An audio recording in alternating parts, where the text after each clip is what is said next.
Ladies and gentlemen. What's good? Kanye, how you doing, man? What's good? Welcome to TMZ Live. Thank you so much. So, first of all, thank you so much for coming here and doing this. I want to start with what everybody is talking about, because I don't think people necessarily understand what happened last week with... When you hear about slavery for 400 years, that sounds like a choice. Like, you was there for 400 years and it's all of y'all? Slavery for 400 years? That sounds like a choice. Like, you was there for 400 years and it's all of y'all? You know, And I want to have a discussion about it. What drove you to that? What was your point? What are you trying to do with the message you're sending? well, it was really just my subconscious. It was a feeling I had, you know, like I don't subscribe to icons. The Nazi symbol, if you go to India, it's all over the place, but it doesn't represent that. It represents something different. I felt a freedom in, first of all, just doing something that everybody tells you not to do.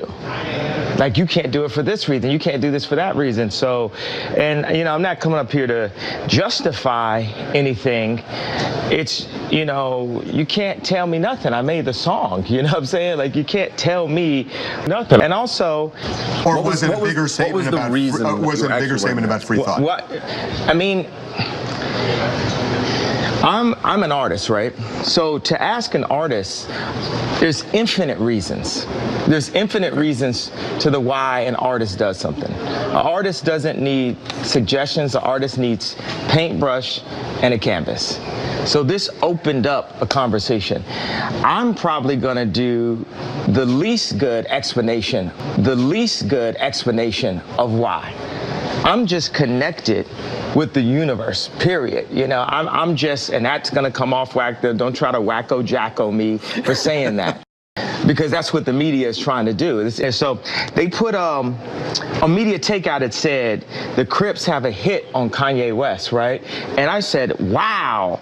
And then when I read it, it said the Crips are gonna beat Kanye up when they see him. And I was like, oh, that's so dope. They love me. That's like my brother. Oh man, that's love, man. So, wait, seriously? That's how you took it when you saw the video of Daz saying... Oh, you could live through an ass whooping. You ain't gonna live through, you know, what I think that they're probably the idea is to beat sense into me, but you can't tell me nothing. I made the song, you know what I'm saying? Like, you can't tell me nothing. You know, like, it's like we're mentally in prison. I like the word prison because slavery goes too direct to the idea of blacks. It's like slavery, Holocaust Jews, slavery is blacks.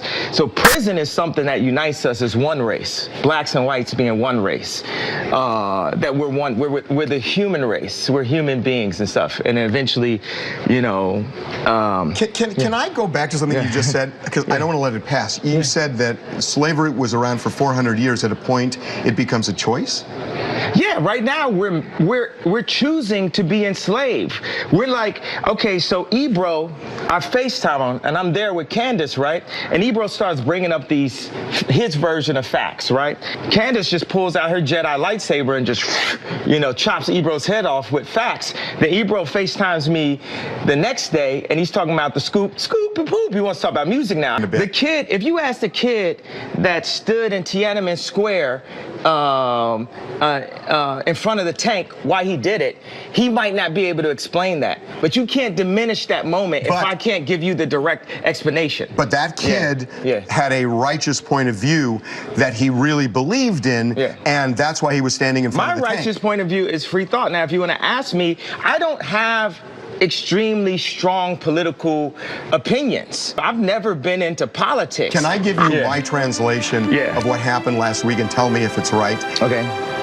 The way I see it, you don't necessarily embrace the views of Donald Trump as much as you want to show people that they shouldn't be intimidated from showing their true feelings, expressing themselves freely, and that the hat is a lightning rod for this kind of free thought that is lost in our society because people get bullied and shouted down and they're intimidated to the point where they have to shut up. It's the mob. The mob tries to tell you what to think.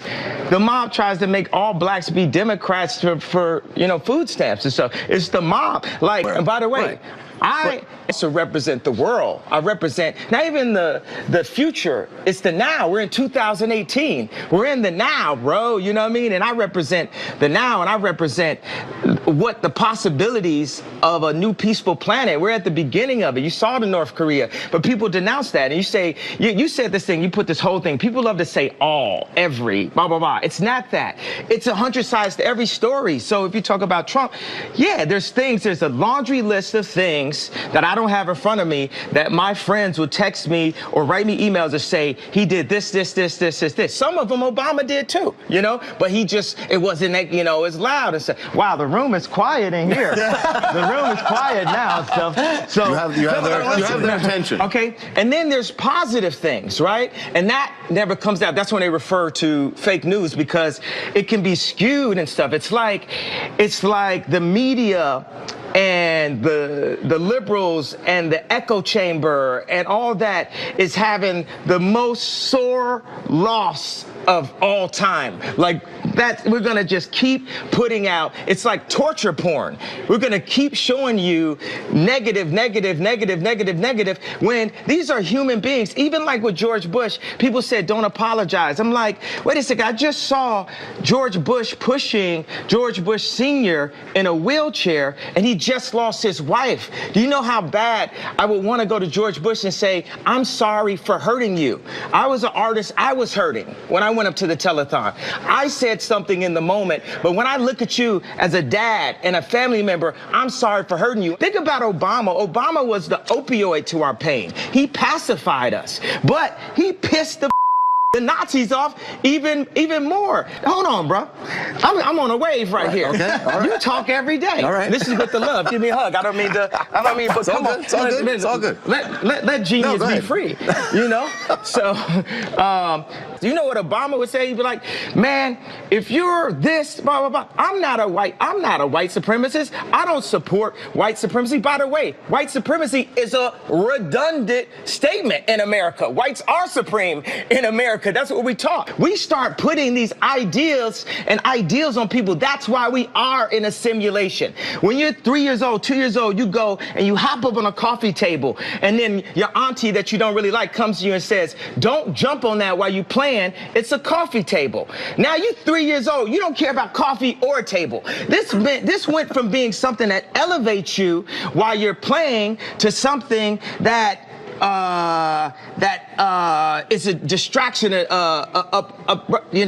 I can't even find the exact word, obstruction to your joy. Now, by the time you're 30, by the time you're 40, by the time you're 50, how many coffee tables do you have in your life that you're trying to make everyone happy? People need to start worrying about themselves. If I go and grab some water out the fridge and I'm in the studio, I'm not asking nobody if they want water. I'm not assuming. If you want water, you saw me grab the water. You go grab your own water. We need to start being worried about ourselves and stop being worried about what other people think. And we have the right to free thought. And guess what? No, this is not the Malcolm X movie. No black person is finna touch Kanye West. We got love. Nobody finna touch me. Nobody. Okay, so we're gonna take a break, but I just have to ask one quick thing. Based on what you've just said here, it sounds to me you got precisely the reaction you wanted by wearing that hat. Because I was drugged the out, bro. I was drugged out. I'm in the hospital, right? I'm taking hey, everyone listen to this, please. I had plastic surgery because I was trying to look good for y'all. I got liposuction. Because I didn't want y'all to call me fat like y'all called Rob at the wedding. I just got off the phone with J. Cole. He said, how you feel when they said the Crips is they wanted to beat me up? I said, that's great. They're my brothers. They love me. They don't want nothing to happen to Ye. They just want to beat some sense into me. I love Daz. I love the Crips. I love the Bloods. I love everyone. But you and I have had a talk about this, Kanye, that you say you have to love everybody. I just don't believe that. because I think there are people who are evil and people who want to hurt you. And I think you've got to distinguish people, and however you want to do it, but you've got to distinguish this group from this group or this person from this group. Okay. The people are not. And you want to hear everybody's side, but people are not at some point. It's probably better just to have Harvey because I got too much to say, and when y'all both say stuff, y'all just gonna confuse my stream of thought. Okay. I love you, but you can sit here. That's cool. Now I was gonna. Thanks. I was gonna stand on this chair right now, right? You know why I'm not standing on the chair right now? Do you all remember an Oprah Winfrey moment? Mm-hmm. What do y'all remember, Oprah Winfrey? Who's that? Tom Cruise. He was in love, right? He jumped on the couch, and what happened? Now he's crazy. So because of that, I'm not gonna hop on my coffee table. Now you're 3 years old. You don't care about coffee or a table. I think we've gotten a little off. Okay, so look. No. Hold on. No. What do you mean? We haven't. We're on now. We're on now. You remember I gave the. How many people are feeling? How many people felt something that I said today? Raise a hand if you felt something that I said today. Don't think you're thinking anything. I think what you're doing right now is actually asking stuff. And the reason why I feel like that is because, Kanye, you're entitled to your opinion. You're entitled to believe whatever you want. But there is fact and real world, real life consequence behind everything that you just said. The rest of us in society have to deal with these threats to our lives. We have to deal with the marginalization that has come from the 400 years of slavery that you said for our people was a choice. And frankly, I'm disappointed, I'm appalled, and brother, I am unbelievably hurt by the fact that you have morphed into something, to me, that's not real. That's the way I feel. Stand on all the coffee tables you want to stand on. He said, grounded in reality. This reality has been forced upon us. It is a choice. Just like when I said slavery is a choice. The reality, there's been more focus and more. Brother, don't scream because it will make us look crazy. I don't care how we look in front of this. You're talking some. Come on over.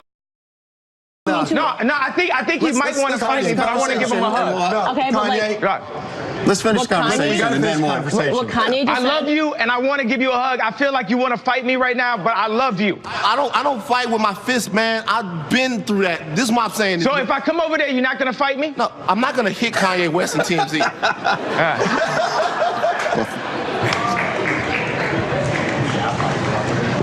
Bro, you gotta be responsible, man. Bro, I'm sorry I hurt you. You gotta be responsible. I'm sorry I hurt you, bro. Bro, your voice is too big. You gotta I'm sorry I hurt you, bro. I love you, bro. I'm sorry I hurt you with my words, bro. Yeah, bro. I love you, bro. Responsible, man. Bro, you gotta be responsible. I didn't mean to say things that hurt you. I didn't mean to wear the hat out the blue and shock so many people and not give them a way out of the pain. I understand that gave them pain, that made them see pain. But guess what? When I went into the hospital, we're now in the hospital. TMZ is the hospital to fix the world. Bro? Yeah. That's not true. Listen, first of all, calmly. What's your name, though? I'm Van. It's not true. I'm sorry for disappointing you, Van. Yeah, listen. Calmly. For me, for a lot of years, the dude that inspired me to be more than what I was in Baton Rouge, that was you. Ask everybody in this room for years. Ask everybody in here how many times we've had a Kanye West story and I've stood there the only person to defend Kanye West because of what you meant to me. And then after that, you slapped me in my face by getting next to people who mean me harm and who don't even care about the fact, about being honest about the fact that they mean me harm. I think that we have to get next to everyone. If we don't like Trump, we have to talk to them. We have to talk because Trump is a human being also, and he's in a very powerful position. Einstein says the definition of insanity is doing the same thing, expecting a different result. So we keep on saying, I hate you, you. How are we going to get a different result out of hate? Why don't we just try love?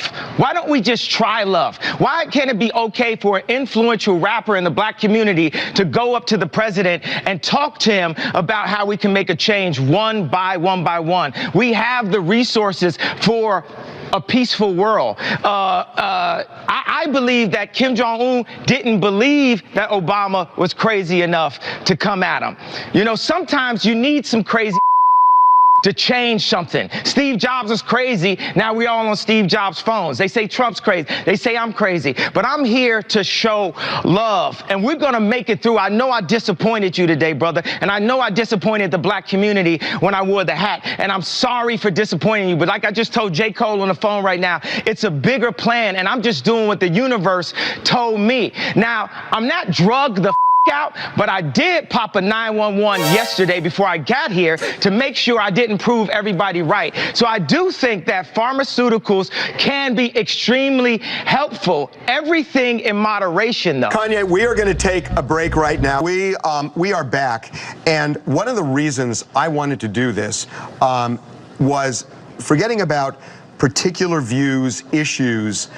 The reason I was really interested in doing this with Kanye is because he got me thinking about the notion of free thought, which honestly, on that level, I completely agree with him.